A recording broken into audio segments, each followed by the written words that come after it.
अष्टम वेतन आयोग गठन को कैबिनेट अनुमोदन। आसंतु जानिबा एहार सर्विसेस खबर विषय।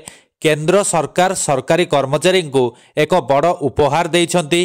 केंद्र कैबिनेट गुरुवार अष्टम वेतन आयोग को अनुमोदन करिछि। एहा फଳରେ केंद्र सरकारी कर्मचारी दरमा बढ़िबार रास्ता परिष्कार होइछि। केंद्र सरकारी कर्मचारी और पेंशन उपभोगी माने अष्टम वेतन आयोग को इच्छुकता सह अपेक्षा करथिले एवं सरकार सेमानंकु एही उपहार देइछंती।